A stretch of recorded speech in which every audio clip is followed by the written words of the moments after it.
You're listening to Bedroom Beethovens, where notable music makers break down stories accompanied by songs and melodies documenting growth through their 10,000-hour journey. And me? Well, my name is Cello, your host. What's up? This is J-Rock, and I'm right here. I'm chilling on the Bedroom Beethovens podcast. That's what it is. Let's go.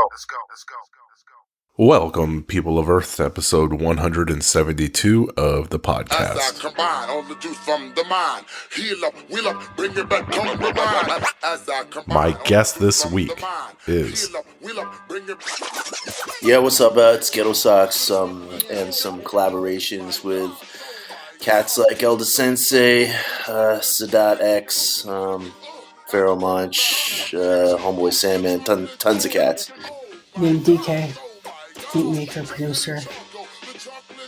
Notable collaborations. I would just say mostly the most recent project that myself and Ghettosocks put out.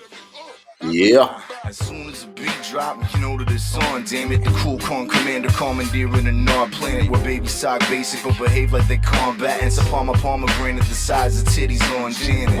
I'm sorry, Miss Jackson, it meant nothing. I'm just playing, so relax and keep them tucked in. Soon as the airlock slid, we rushed in. A whole parade of a spontaneous human combustion.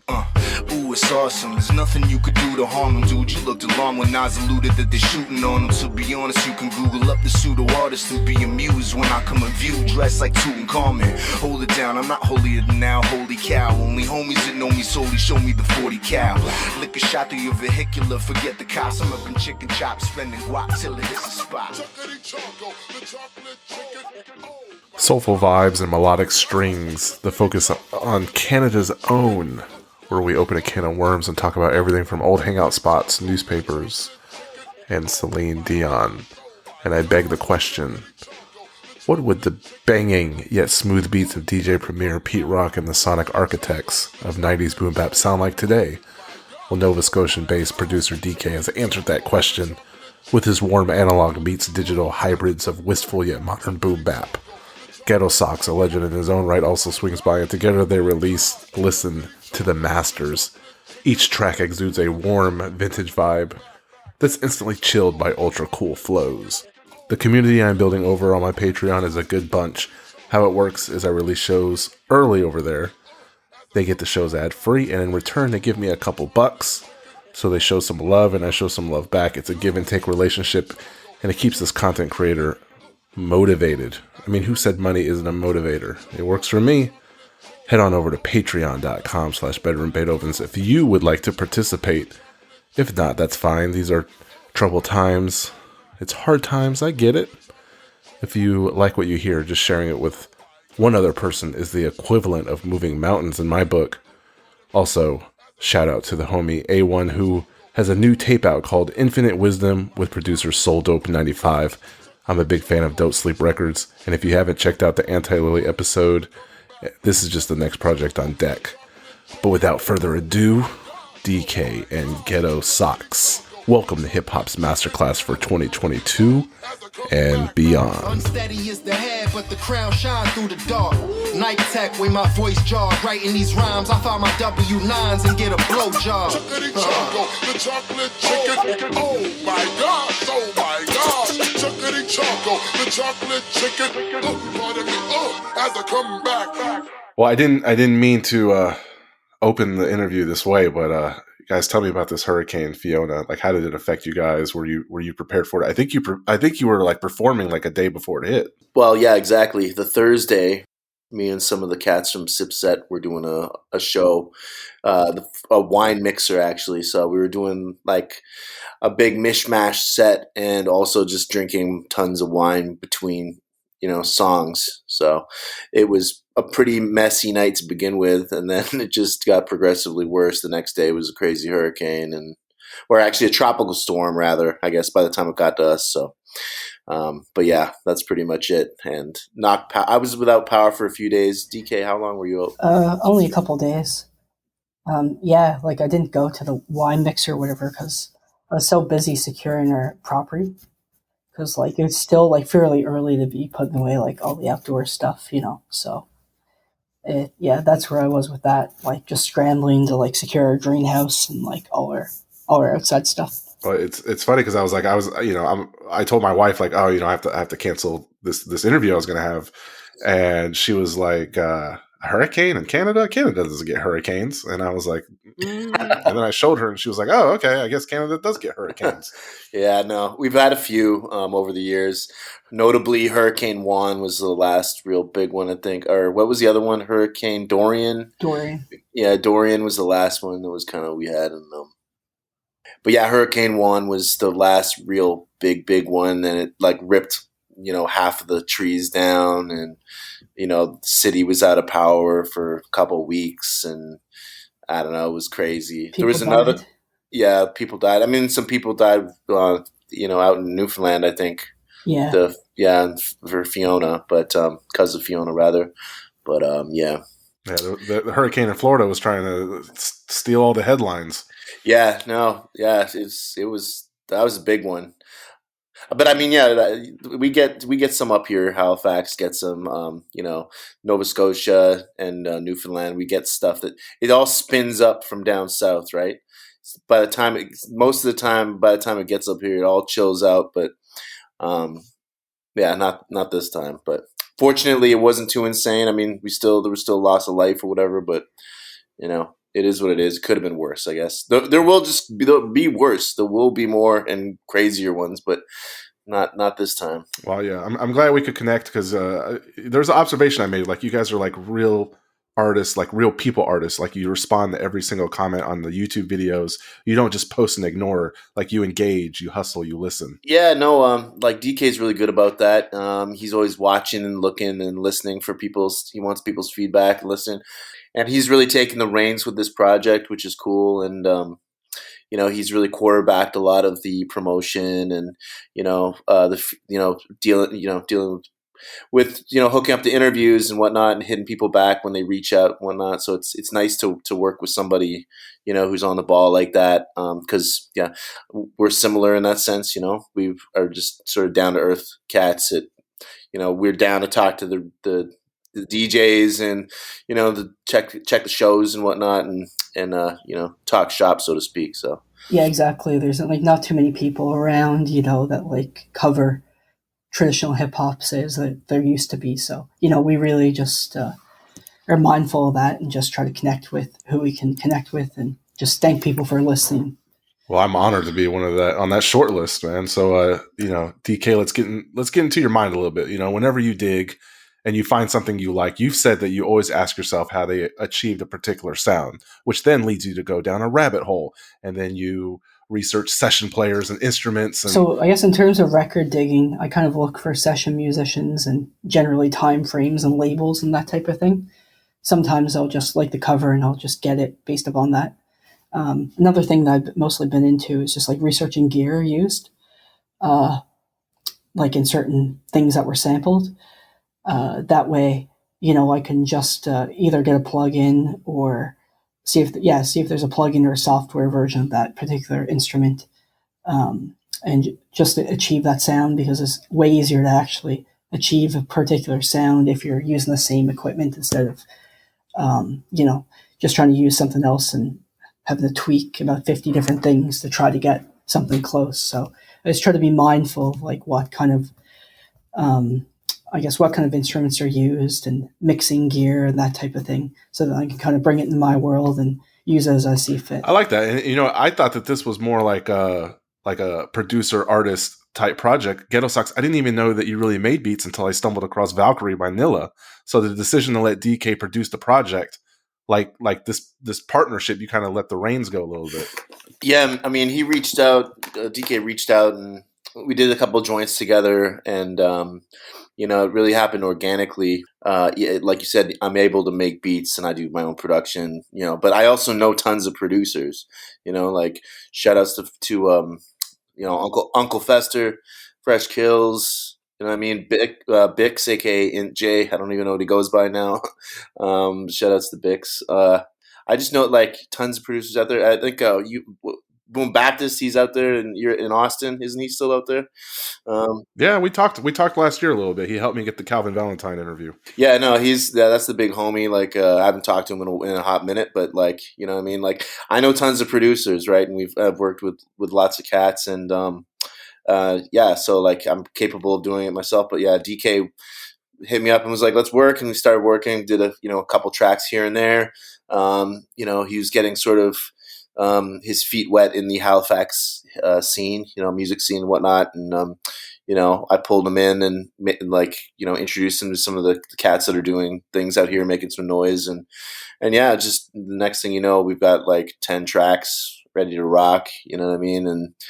And that's boom, that's how it all worked out. Yeah, I was watching a Drop in Science video from a decade ago. It had Ambition and Uncle Fester, Relic, Fresh Kills, and it was in this blue building called the Company House. And what was interesting is they say that these bi-weekly meetups was an initiative because for a long time there was an absence of hip hop in their area. Well, yeah, Drop in Science, that was way back at like in the early 2000s. We had nights at the Khyber Club in Halifax, where we had like Wednesday night hip hop nights every week, and people would come through, and that's how we kind of established our name back then. Like artists would come from across the country, would come through Halifax and stop off, and if they wanted to do a show or book something on a Wednesday, boom, we could make it happen. And that's how we were able to establish ourselves. And for a while we ran it for like 3 years straight, and then the venue shut down, and then after a little bit of a hiatus, our Uncle Fester and Ambition, they kicked it off again at the Company House. They brought it back into the mix. So yeah, that was yeah, it's interesting. And then Drop in Science, of course, went on to be the name of the label that we sort of put together, our record orphanage, if you will. So we put some records out under the Drop in Science moniker as well. Well, correct me if I'm wrong, but were the original spots McIver's, Seahorse, the Coconut Groove, Hell's Kitchen? Were you a part of those earlier iterations? Yeah. It's interesting. Yeah, close. You're pretty close with the names. The Khyber Club. It's Khyber. I'm way off. Not. Yeah, often confused with the MacGruber Club. And Coconut Grove, I think, is the other one. But yeah, there was Lifted was the name of one of the weekly nights that they did at the old Seahorse on Argyle Street, and that eventually moved to Coconut Grove. Stage 9, I think, was the former name of Coconut Grove. See, in Halifax, I'm sure it's the same way in Austin. You have like venues that change hands, change owners, get renamed all the time. But that's basically like what's happened over the years. There's been in the downtown sort of metro Halifax, there's like just a handful of venues that have just like either, moved or like changed names. Like, I don't know. I feel like the Company House was something before, or maybe it wasn't anything before, but like Stage 9 was something before Stage 9. And then it was like Club Caliente or some shit. And then, like the Seahorse moved to another venue, and then that became the Seahorse, like the new Seahorse, old Seahorse.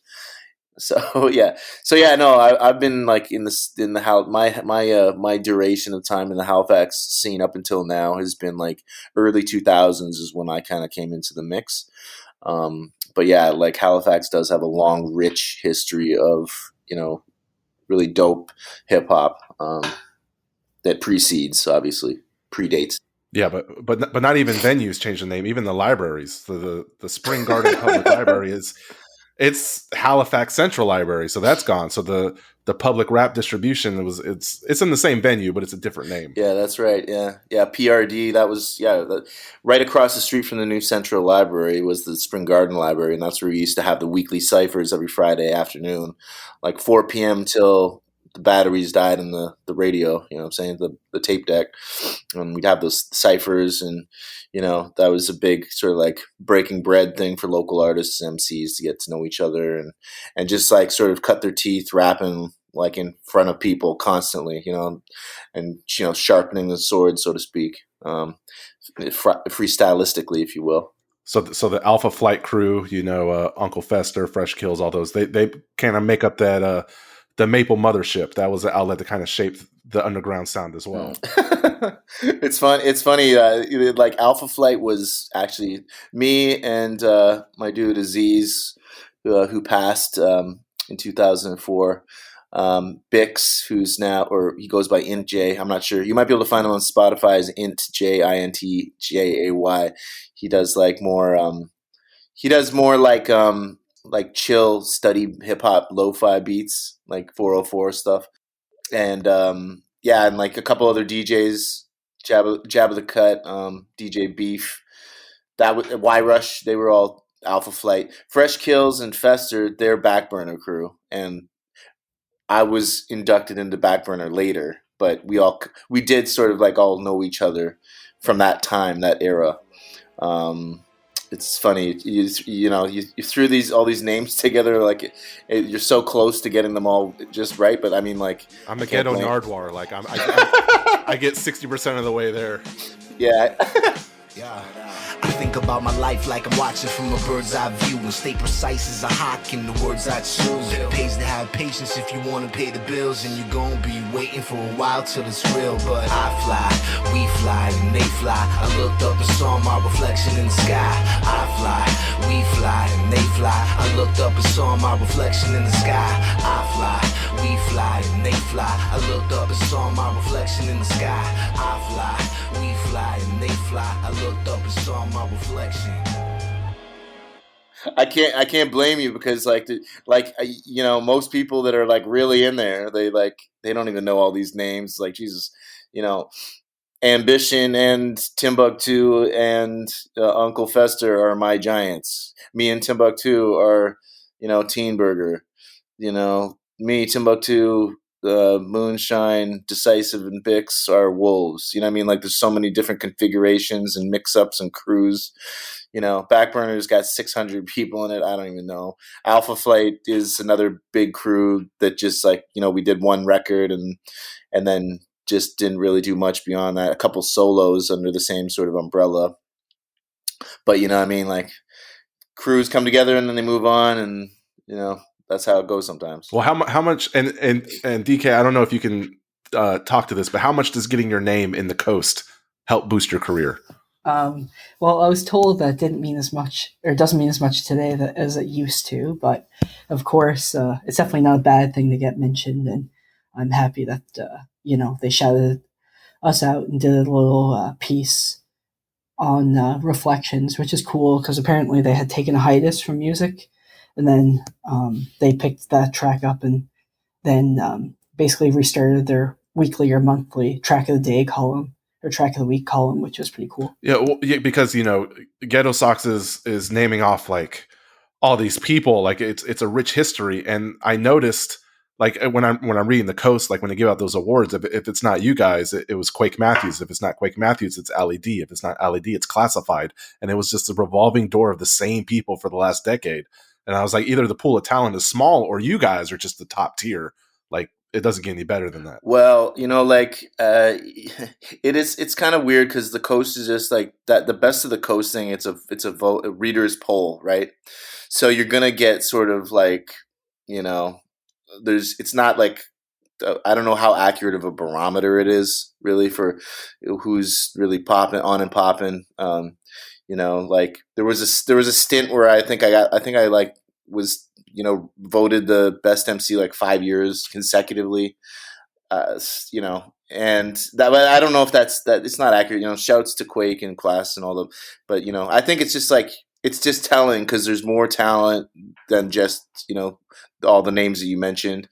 You know what I mean? And you're getting to see more of them like get recognized, because I just think that more cats are getting wise to it, like sort of canvassing and letting people know, like letting their people know rather, that they got to participate in the thing. You know what I'm saying? Like, they got to let their voice be heard in the reader's poll, right? So you're getting more younger cats are coming up and they're canvassing, right? So it's good because it gets there's an awareness.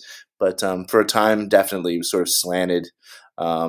I definitely stopped canvassing and like trying to get my name out there, to sort of like allow make some space for other artists that need to get their name out. You know what I'm saying? Like it's just kind of like it would be arrogant to say, oh, I'm the best 5 years, set 10 for dad forever. You know what I mean? That's just stupid. So you got to share the light. You know what I'm saying? So It's funny. So I've never heard of this publication. So I was digging around, and the reader feedback, just one reader feedback, when the Coast reviewed your album, For You Pretty Things, I thought it was interesting. One reader wrote an editorial to the paper regarding the album review, and I quote, "You guys need to step your music review game up. Nothing about this album is remotely odd future.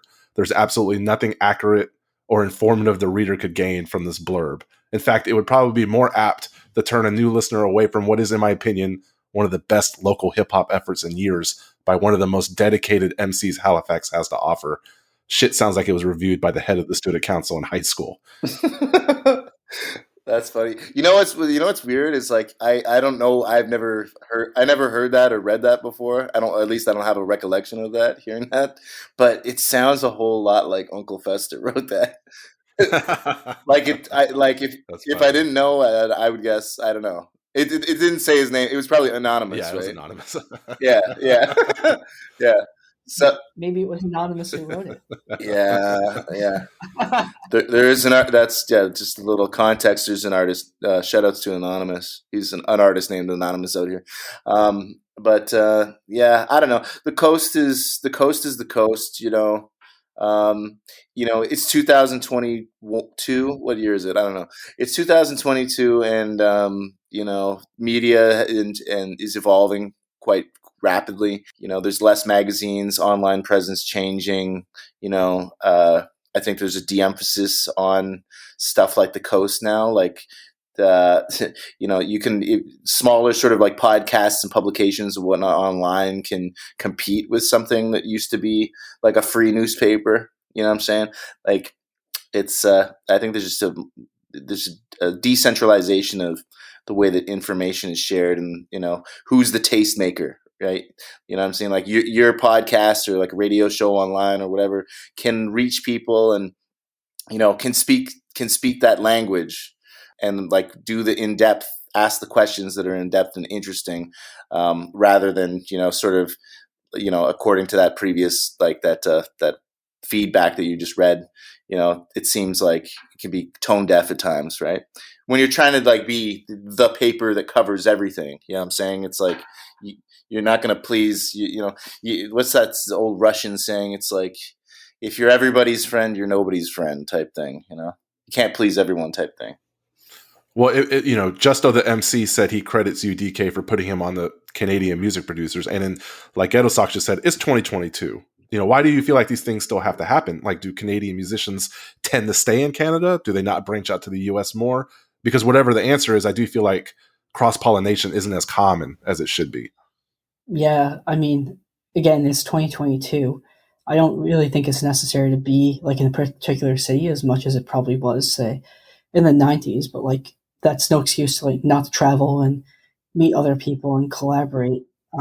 For example, I think that's like a big flaw of like a lot of Canadian artists, and especially some that I see around here. It's like they'll go and perform at their like local bar or whatever, but like they're not known outside that block or outside that bar. Even like they won't buy a plane ticket, won't go anywhere else and see what other people are doing. Like in the States, I think you can. There's a tendency to like if you're an artist, you can have like a tighter knit circuit. You know what I'm saying? And like the cities are located so close to each other. A lot of times you can only you can have like a tri-state area through jump around and have 8 or 10 cities in a very tight proximity, like hour drive a piece, right? And you can do that. You can rock that, and you can make a sustainable sort of living just touring through those markets, right? In Canada, it's kind of like you don't have that same luxury a lot of the time. Like if you live in Ottawa or Toronto or Montreal, you can do Ottawa to Montreal in an hour and 45-minute drive. But if you want to go from Montreal to Toronto, that's like a 4 or 5 hour drive. You know what I'm saying? And then if you want to go from Montreal to Halifax, that's like a 12-hour drive, 11 hours. You know what I mean? So like the country is wide, You know what I mean? So it's hard to get around. It's hard to tour. Like you can't just jumping in a car and driving. You know, it's days to go coast to coast, obviously, right? And damn, what is going on with your sound, man? It's every single time. Like, are you holding this thing or what? Is there is there a cat chewing this thing? No, I'm not. Okay, all right. No Okay. cat. Anyway, sorry. That's my thought on touring. But yeah, like it's hard. It's getting harder to tour. If I apply that analogy, like, I want to make it like a ridiculous analogy. Like, Go for it. I know you guys are into the peanut butter solution, right? You got to be, and we know who's on that soundtrack. And she's a minor; she's not even 18 years old yet. Yeah. How does someone like Celine Dion? What's her trajectory of success where she can sell out 55,000 seats in 9 minutes? She grew up in the same place as y'all did. Yeah, I mean, like the story with Celine Dion. I mean, it's like you want to talk about Celine Dion, you want to talk about Justin Bieber, you want to talk about Drake. Go for it. I mean, like all of these artists that you're talking about, bringing up those names and that sort of level of success. You know, like the common thread is that they all had sort of like their parents were in the entertainment industry. You know what I'm saying? Like they started off young singing and were like, you know, coached and like there was a plan and they were plugged into a system early. You know what I'm saying? So, you know, when Drake says started at the bottom, now we're here, it's like, come on, son. It's like his you know, his pops had like lineage, you know, Motown lineage. You know what I'm saying? So it's like real deep Motown, like music industry connections.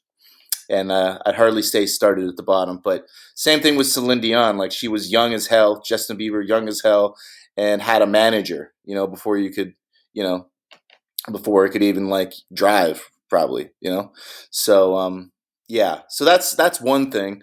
And I mean, like in order for them to achieve the success, they had to go, you know, like they did go up through labels that were probably American owned in order to, you know, achieve that level of success.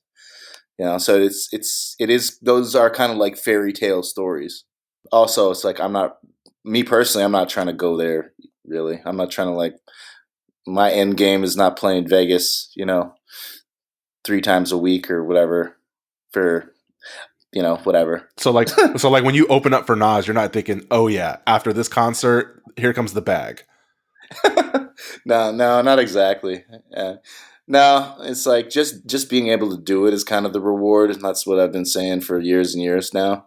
It's just being able to make music and like make art and meet people and, you know, travel and get to do what I want to do that's the reward. And yeah, it's just that like the money thing. Money would be nice, sure, but I don't know. Well, I mean, yeah, well, by that definition, your kids will be able to navigate the music scene a lot better and more successfully. So that's good. Yeah. Yeah. Well, yeah, if I decide to have kids. Speaking of DK's got his new son.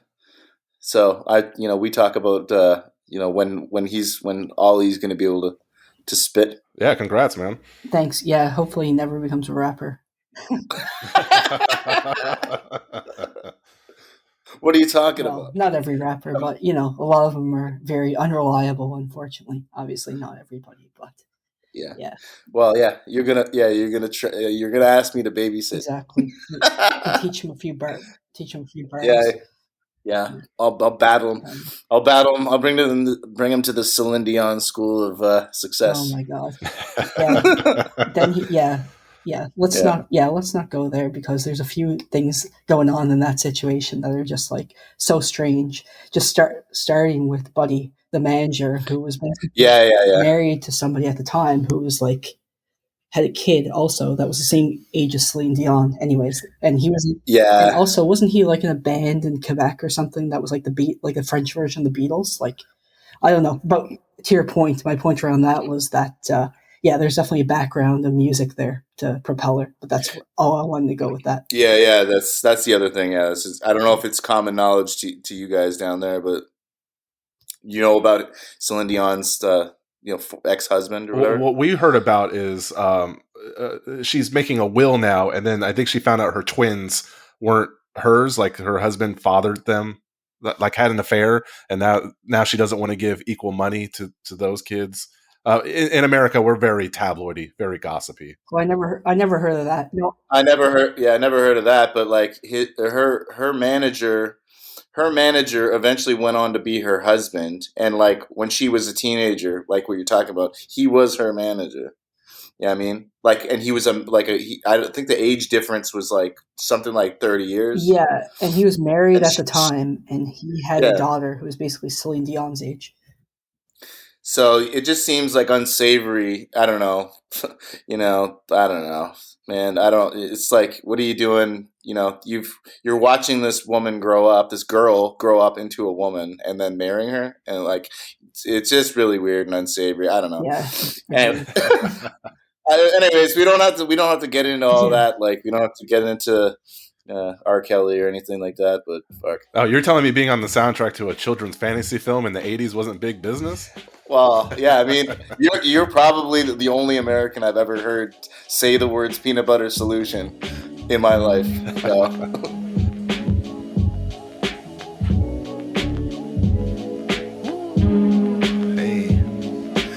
Sky's colored charcoal gray. I'm standing in a tracksuit, pink lemonade. Feeling like a champion, the past in my wake. The future's like the sun trying to shine through the shade. My spine is a snake, hands are tarantulas climbing on the curves of a dancer. Leo and Cancer.